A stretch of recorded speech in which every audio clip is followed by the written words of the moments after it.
Hello everyone, my name is Maxim Rahari, and this is a brief history and introduction of OSINT. OSINT stands for Open Source Intelligence. OSINT is any type of publicly available information that has any connection or is used for analysis pertaining to intelligence gathering. Basically, using any method that is available to the common man to find out information about things. Recently, this practice has been very helpful in keeping the public up to date with the conflict in Ukraine. My thesis statement is OSINT and its derivatives are a critical part of being globally minded and having a know on what is happening around the world. OSINT is a tool that is critical for anyone meaning to gain the best edge that they can gain in their work endeavors. This is a super awesome graphic that I found. Really just explains that OSINT can be applied to anything and can be a very helpful tool in all of your endeavors. You can apply this to practically anything, practically anything. First point, point A, OSINT is a practical tool that any entity can use. For example, if you run your own business and you must hire a new employee, you can employ OSINT techniques to find more about your potential new hire. If you plan on traveling to a country that might be dangerous, you can employ OSINT mapping techniques to chart out the most current and safe route. If you have any online accounts, you can utilize online OSINT tools to constantly check to see if you've been compromised. Second point, point B, OSINT has been around for decades. The first instances of what we would call OSINT, according to the modern definition, would be when BBC, the British Broadcasting Company, started to monitor radio broadcasts coming from Europe during the 1940s. These signals were never intended to reach the UK, but utilizing clever techniques and groundbreaking equipment, the UK was able to listen to over 1.25 million broadcasted words daily. All of this contributed to the UK's in-depth knowledge of what was going down in Europe during the war.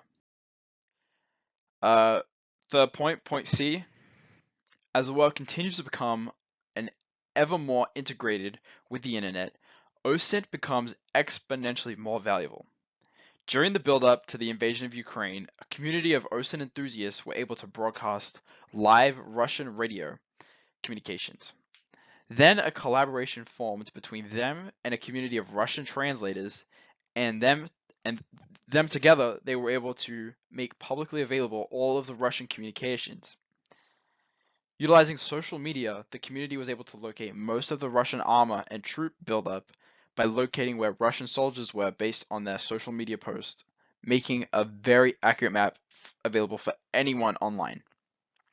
As you can see on the left portion of the screen, this is a screenshot taken from one of the maps, and all of those green dots that you see, there could be anything. Could be uh, multi-launch rocket systems, tanks, light armored vehicles, armored trains, basically everything that Russia is bringing in, and you can see it practically encircles the Ukraine.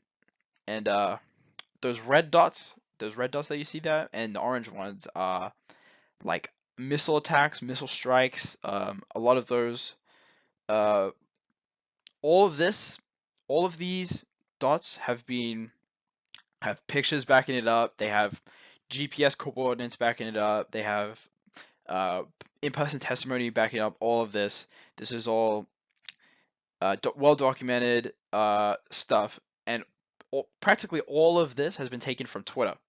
All of the Russians on Twitter, uh, they're just driving to work one day and they see a super cool tank driving down the road, and they take a video of it and they post it onto Twitter. Well, that Twitter video makes it out to these OSINT communities, and the OSINT communities they'll figure out exactly where you are, where you're taking the video from, what direction the tanks are heading, what type of tank it is.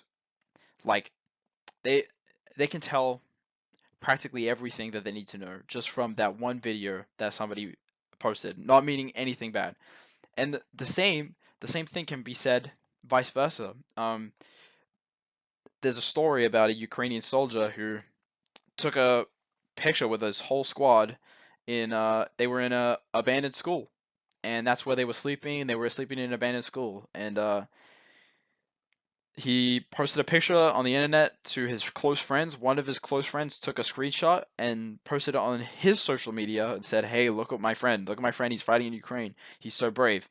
Well, his the Ukrainian soldier's friend had a public account, and that picture was blown up, and it was seen by Russian OSINTs, and they said, "Look, this is they figured out what school they were staying in, and they said, look, they sent it to the superiors, and they said this is where a bunch of Ukrainians are." And the next day, the school was bombed, and yeah, it was very bad news for those Ukrainian soldiers.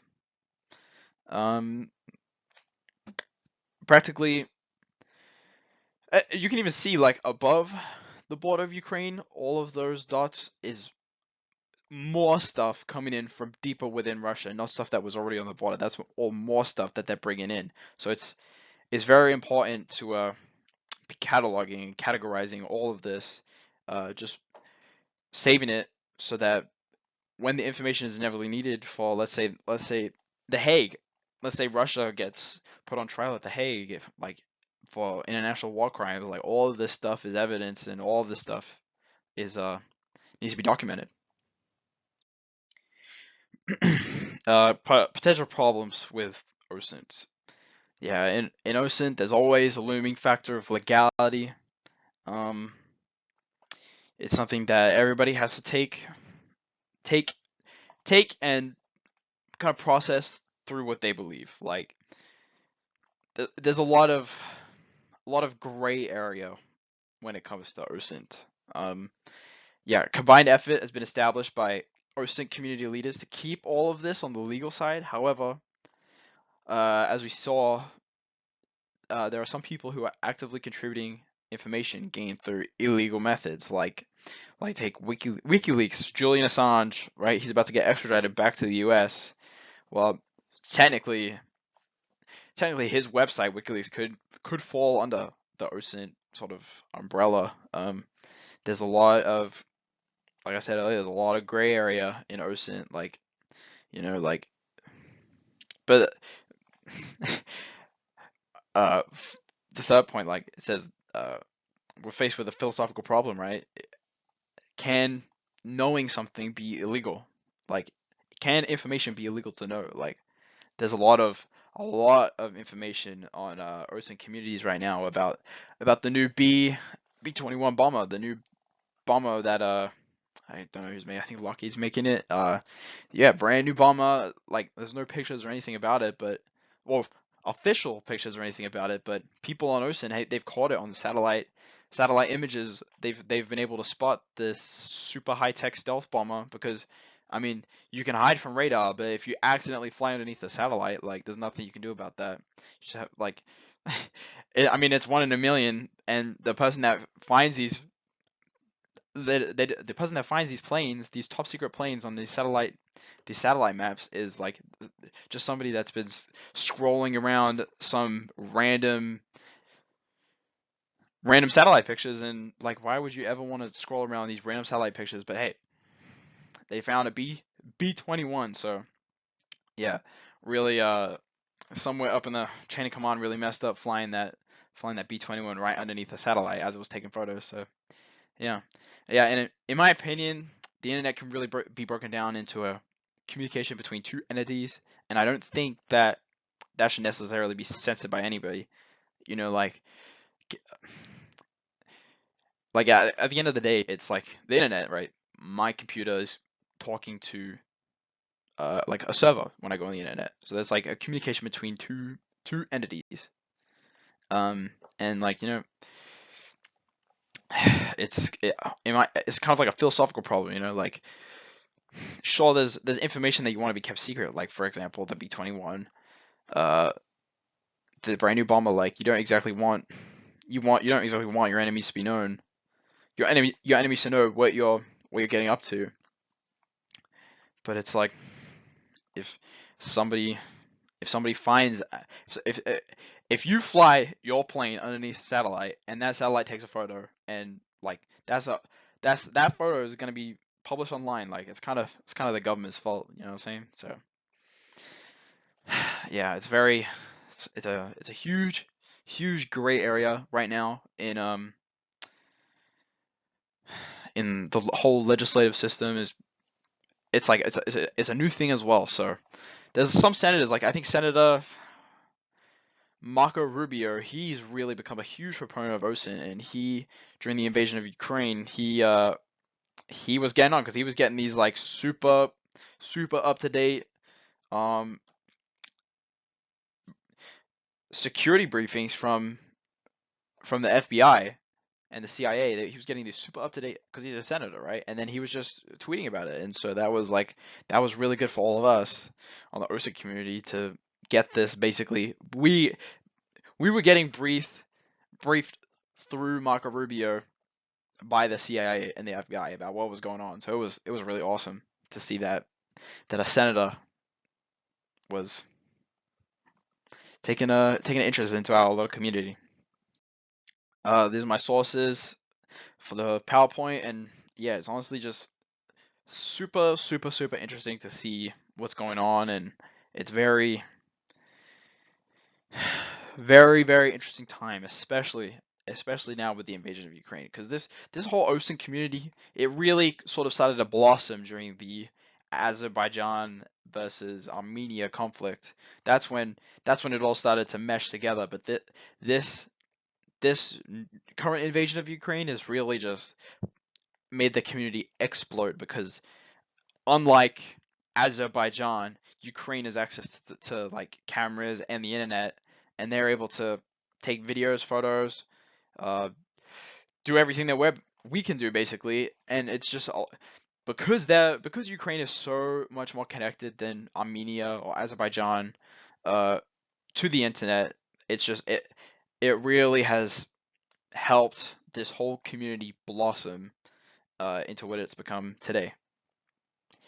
And I think that definitely for sure, if Ukraine had less access to cameras and the internet, like it would be a completely different story about what's going on over there right now, for sure. Because a lot of the stuff that you hear in the news about what's going on has been discovered originally by the OSINT community. Like there's pictures that people have taken using open source satellites that have cameras that look down. They've been pictures that OSINT community members have taken that have then gone on to become like the front page of like New York Times, Washington Post, or something like that. Like it's crazy. It's crazy how how big the community has gotten during these past couple of months. And yeah, I'm very excited to see the future of OSINT. I do think that there will be some legislation put in against it in the short, near, far future. I think I think for sure, uh, if the government has to take a position on if they're for OSINT or if they're against OSINT, but you can never really ban OSINT because it's always going to exist. But yeah, thank you for listening to my speech, and I hope you have a awesome day.